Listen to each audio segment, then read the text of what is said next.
परिस्थितियाँ चाहे कितनी भी कठिन हो, वो आपकी गति को धीमा कर सकती हैं, लेकिन आपके रास्ते को रोक नहीं सकती हैं।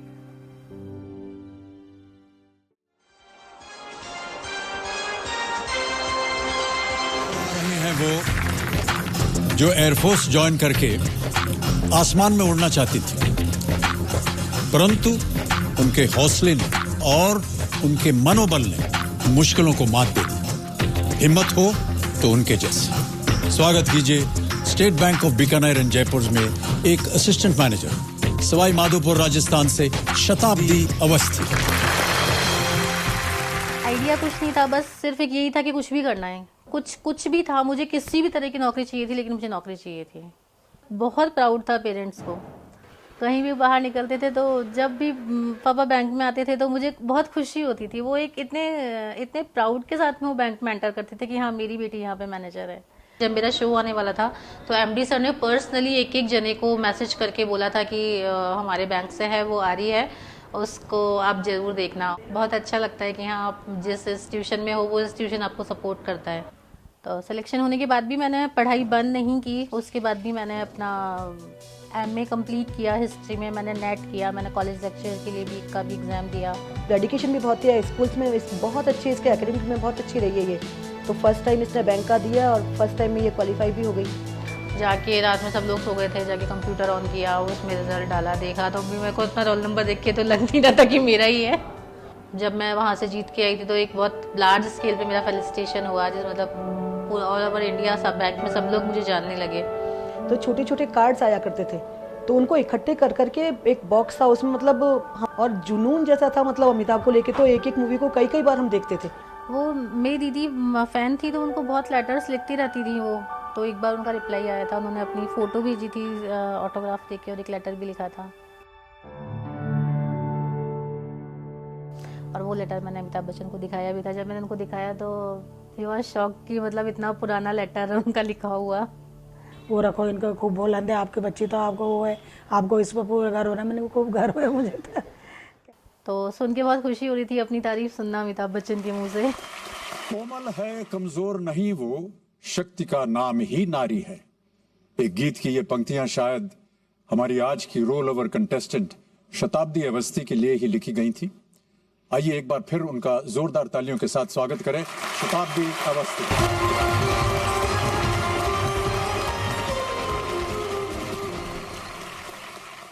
तो उन्होंने, अब नाम तो शताब्दी एक्सप्रेस उसी समय शुरू हुई थी, और एक इसकी जो एक्टिविटीज़ थी वो बहुत फास्ट, ये मतलब बहुत ज़्यादा, इतनी चुलबुली, बहुत नटखट थी ये। तो उन सबको देखते हुए इसका नाम फिर शताब्दी रखा। मुझे पता भी नहीं लगता कब सुबह जल्दी उठ जाती, कब अपना करती। ट्यूशन जाती थी, वहाँ से काफ़ी दूर था हमारे, जब भी चली जाती सुबह जल्दी, और पूरा मतलब मेरा भी सारा काम कर जाती। वो मम्मी खाना वाना बनाई तो सारा सब चीज़ करके पूरा तैयार। एक्चुअली मेरा बचपन से एक ही सपना था, एक ही सपने को लेके मैं बड़ी हुई थी कि मुझे आर्म फोर्सेस ज्वाइन करनी थी। MIA का एग्ज़ाम भी दे के आई थी।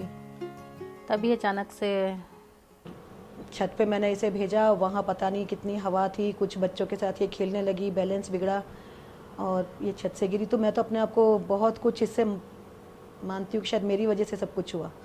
आपकी भागती दौड़ती ज़िंदगी जब एक 4x6 के पलंग पे आके सिमट जाती है तो नहीं समझ में आता कि अब क्या होगा। 2-4 बार मेरे साथ में ऐसा हुआ कि मैं, क्योंकि बेड पे अकेली ही सोती हूँ, रात में चींटियों ने मेरे ऊपर अटैक कर दिया एकदम। मतलब जब मैं सुबह उठ के मैंने देखा कि बेडशीट पूरी ब्लड की हो रही थी और मेरे पैरों पे पूरे नीज तक मतलब एकदम गड्ढे हो गए थे इतने। सबसे बड़ा दुख तो वही था जो कि सपना था, जिस सपने को लेके बड़ा हुए थे, उस सपने को अपनी आंखों के सामने चकनाचूर होते हुए देखा। वो बहुत मुश्किल था। आज भी मैं वो सोचती हूँ तो मैं एकदम अंदर से काँप जाती हूँ। जिस साल मेरा एक्सीडेंट हुआ उसी साल मेरी मम्मी का रिटायरमेंट हुआ था। तो उस एज के अंदर मुझे लगता है कि मैंने उनको बहुत दुख दिया, चाहे वजह कोई भी हो, लेकिन कारण मैं थी उस दुख का। तो उसके बाद में अगर फिर मैं रोने लगूं या मैं उनको परेशान करूं तो उससे बुरा शायद कुछ नहीं हो सकता था। फिर जब ये हुआ कि अब कुछ नहीं सही होगा, अब इसी तरीके से बेड पे रहना है, ऐसे तो कैसे चलेगा। मतलब अगर ज़िंदगी मिली है तो इसलिए तो नहीं मिली थी कि मैं एक बिस्तर के ऊपर ज़िंदगी को निकालूं। मैंने फिर से स्टडीज़ स्टार्ट किए, MA मैंने किया, मैंने BEd किया, और उसके बाद में मैंने बैंक के लिए तैयारी शुरू की। नवंबर 2010 में मेरा बैंक में सिलेक्शन हुआ एज ए प्रोबेशनरी ऑफिसर।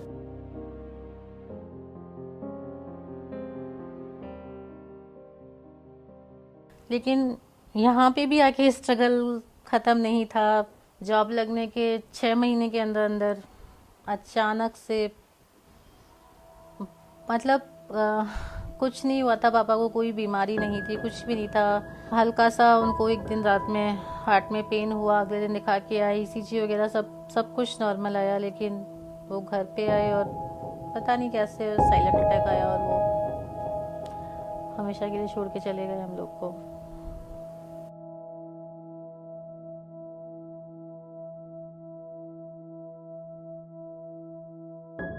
इसके पापा ने मेरे से भी ज़्यादा तो वो थे, एक मतलब हर तरह से इसका वो ध्यान रखते थे।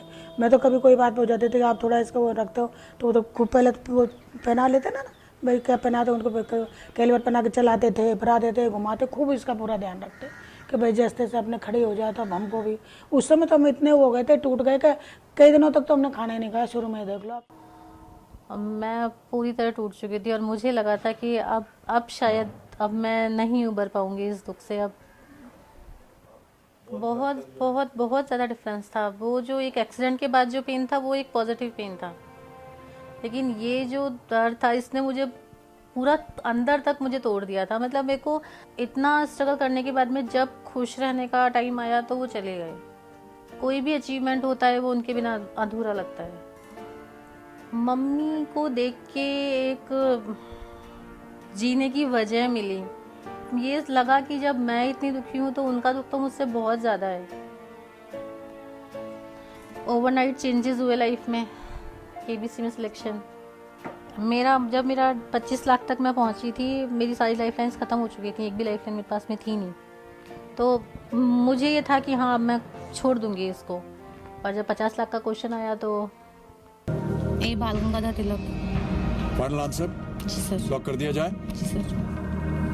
मेरे पास एक बुक है जो जिससे मैं पढ़ाई करती हूँ, उसमें क्लियरली मेंशन है कि आर्कटिक होम ऑफ आर्यंस, ये बुक है बाल गंगाधर तिलक की। तो ये मुझे क्वेश्चन पढ़ते ही मुझे पता था कि बाल गंगाधर तिलक इसका आंसर है। अब इन्होंने हटली के उठा के जबरदस्त तरीके से कंफ्यूज कर दिया। अगर आप वीर सावरकर कहती तो आप गलत होती। अगर KB हेगडेवार कहती तो भी आप गलत होती। परंतु अगर आप दयानंद सरस्वती कहती हैं तो भी आप गलत होती हैं। शताब्दी 50 लाख रुपए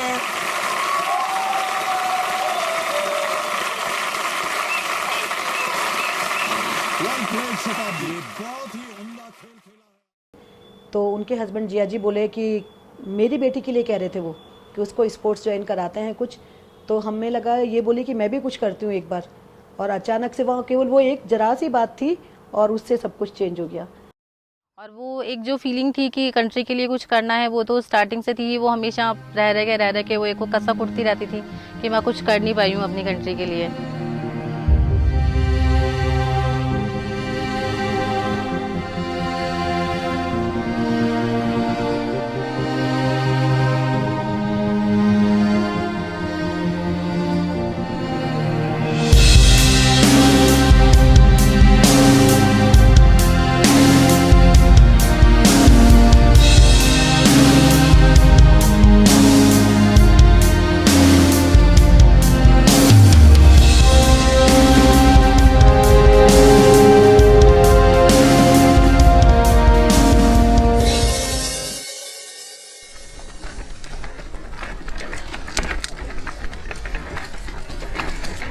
चलो कंप्लीट करो, लगाओ चलो जल्दी। मेरा तो एक्सीडेंट हुए 12 साल हो गए, लेकिन मुझे कभी इस तरफ मेरा ध्यान ही नहीं गया कि मैं स्पोर्ट्स भी कर सकती हूँ। तो आई स्टार्टेड विद आर्चरी। मेरे कोच हैं श्री महावीर सैनी जी, उनसे मेरी मुलाकात हुई।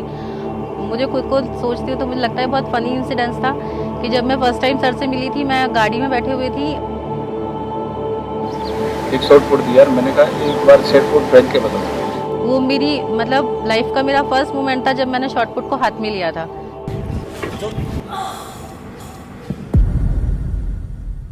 उसने 2-2.5 मीटर शॉर्ट पुट फेंका, उससे मुझे उसकी जर्ब, उसकी एबिलिटी का पता लग गया।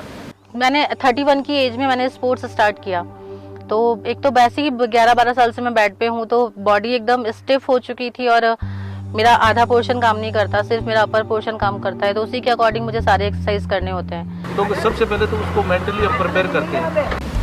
डबल प्रॉब्लम है डिसेबल में, क्यों एबल में तो हम ट्रेनिंग करवाते हैं, ट्रेनिंग करानी है, उसको डाइट खानी है और उससे उसका काम चल जाता है। लेकिन डिसेबल में सबसे पहले, डिसेबल का कोई भी खिलाड़ी है वो अपना पहले तो शरीर से लड़ता है। मैंने उसको वहाँ फिर उसके अंदर एक स्टैंड तैयार किया और स्टैंड से इसको जेवलिन, डिस्कस और शॉर्ट पुट फेंकाना शुरू किया, तो इसने बहुत शॉर्ट टाइम में इंटरनेशनल हो गई। अक्टूबर में मैंने गेम स्टार्ट किया था और दिसंबर में मेरे स्टेट लेवल टूर्नामेंट थे और पहले ही टूर्नामेंट में मैंने 3 गोल्ड मेडल मुझे मिले।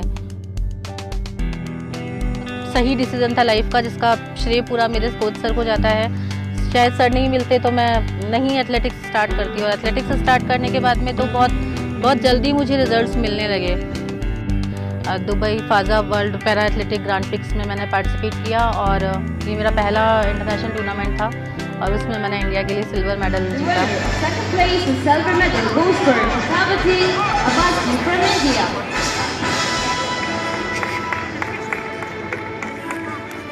थोड़ी उस टाइम पे मुझे इंजरी भी थी, पिछले 15-20 दिन से मैं प्रैक्टिस नहीं कर पाई थी, लेकिन लास्ट मोमेंट पे मेरा एक बस वो जो अच्छा लगता है सुन के, आज तक हम यही बोलते आए हैं कि मैं सवाई माधोपुर से हूँ या मैं जयपुर से हूँ या मैं राजस्थान से हूँ। पहली बार एक इतने बड़े लेवल पे ये सुनने को मिला कि मैं इंडिया से हूँ। उसके बाद में अप्रैल 2017 में नेशनल हमारी चैम्पियनशिप हुई थी, जिसमें जैवलिन के अंदर मुझे गोल्ड मेडल और शॉट पुट के अंदर सिल्वर मेडल मिला। एक सपने जैसा था वर्ल्ड चैम्पियनशिप में सिलेक्शन होना।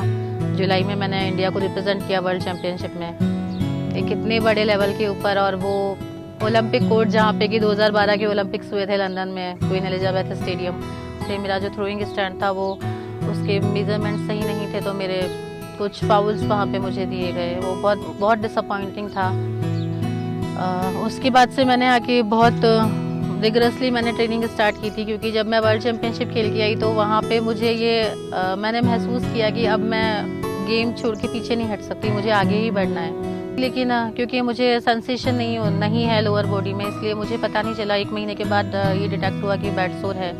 मैं बेड रेस्ट पे ही थी और मेरी हेल्थ कंटिन्यू डाउन होती जा रही थी, बहुत वीकनेस रहने लगी थी, क्योंकि कई 7-8 बोतल तो खून चढ़ गया था इसके। डॉक्टर ने बोला भी था कि शायद 2-3 दिन अगर आप और टेस्ट नहीं करवाते तो ब्लड कैंसर वाली स्टेज आपकी स्टार्ट हो जाती है। 2-3 महीने बाद तो पता लग जब तो काफी बढ़ गया वो। प्लास्टिक सर्जरी हुआ मेरा पूरा, हिप का बहुत सारा पोर्शन निकाल के उन्होंने पास में से लेके ड्राफ्टिंग किया। मतलब वो लगता है ना कि हाँ जो तकलीफ है उनसे तो हम कोशिश कर रहे हैं बाहर निकलने की, लेकिन अननेसेसरी एक और बहुत बड़ा एक इशू मेरे साथ में हो गया था। एक बार को तो लगा था कि शायद अब मेरा करियर खत्म हो गया। 2-3 महीने तो हमारे इतने बुरे निकले, जितना जब गिरी थी ना उस समय भी हमको इतना वो नहीं हुआ जितना अब हमने दुख उठाया, पर भगवान ने लाज रख लिया, अपनी सही हो गई। फिर इसने अपना रोटेशन बना ही लिया। फरवरी में मैंने अगेन ग्राउंड पे जाना स्टार्ट किया। बहुत डिफ़िकल्ट था शुरू में, बिल्कुल मेरी बॉडी साथ नहीं दे रही थी, लेकिन मैंने फिर से स्टार्ट किया और अभी मार्च 2018 में हमारे नेशनल की चैम्पियनशिप थी। मैं इतना अच्छा तो परफॉर्म नहीं कर पाई, लेकिन मैंने जैवलिन और शॉट पुट के अंदर सिल्वर मेडल लिया, तो इससे एक फिर से विश्वास आया कि मैं कर सकती हूँ। शताब्दी में बड़ा जज्बा है और ये मुझे उम्मीद है इसकी। एशिया अभी जकार्ता में हो रहा है अक्टूबर में, इसमें भी मेडल आने के चांसेस है। अपने खिलाड़ी होने के ऊपर गर्व होता है कि हाँ हमने कुछ सही डिसीजन लिया, कुछ अच्छा किया। 2 साल पहले तक मैंने कभी ये सोचा भी नहीं था कि मैं घर से 5 कदम भी बाहर में अकेले जा सकती हूँ। अब तो थोड़े इसने अपना शिफ्ट हो जाती है गाड़ी वाड़ी में, तो पहले तो हर चीज़ पे आधारित थी। लंदन वर्ल्ड चैम्पियनशिप में मैं अकेले गई थी। हमारे यहाँ पे हमारे साथ में एक प्लेयर हैं सुंदर गुर्जर, वो सिर्फ एक ही प्लेयर थे इंटरनेशनल जो इंडिया की टी-शर्ट पहन के आते थे। वो मेरे काफ़ी अच्छी फ्रेंड है वो, तो मेरा बहुत मन करता था कि मैं उनसे एक टी-शर्ट ले लूँ पहनने के लिए।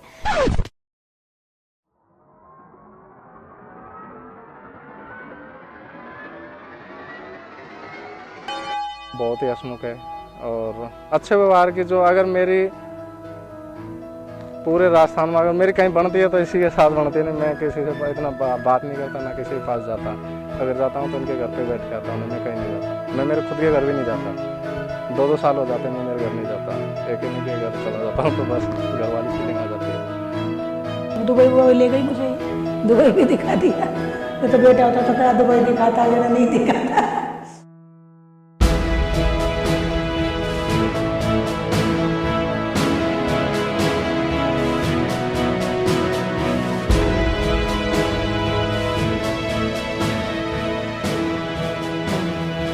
शायद भगवान ने मुझे इसीलिए ऐसा बनाया कि अगर नॉर्मल होती तो शादी होकर मैं भी चली गई होती, तो फिर आपका ध्यान कौन रखता? तो मैं हूँ, लेकिन मैं आपको इस सब से उबारूंगी और आज भी बिल्कुल बेटे वाला फ़र्ज़ अदा कर रही है।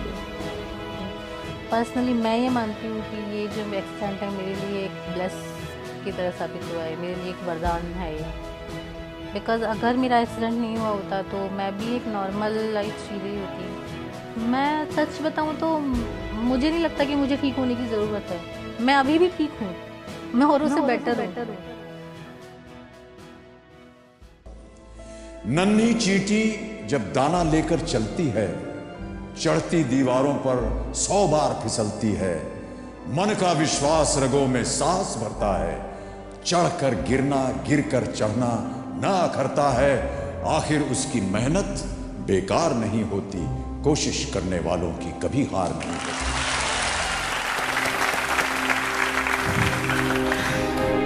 बहुत धीरज दिखाया आपने शताब्दी जी, और इस धीरज को, इस धैर्य को, आपके मनोबल को हम एक बार फिर अभिनंदन करते हैं।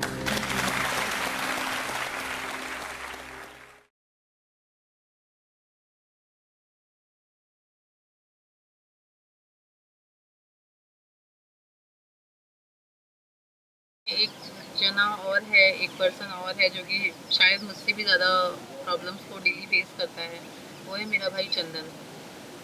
मेरे कोई भाई तो नहीं है, रियल ब्रदर तो नहीं है, लेकिन उस इंसान ने भाई होने की हर कमी को पूरा किया है। कभी ये महसूस नहीं होने दिया कि भाई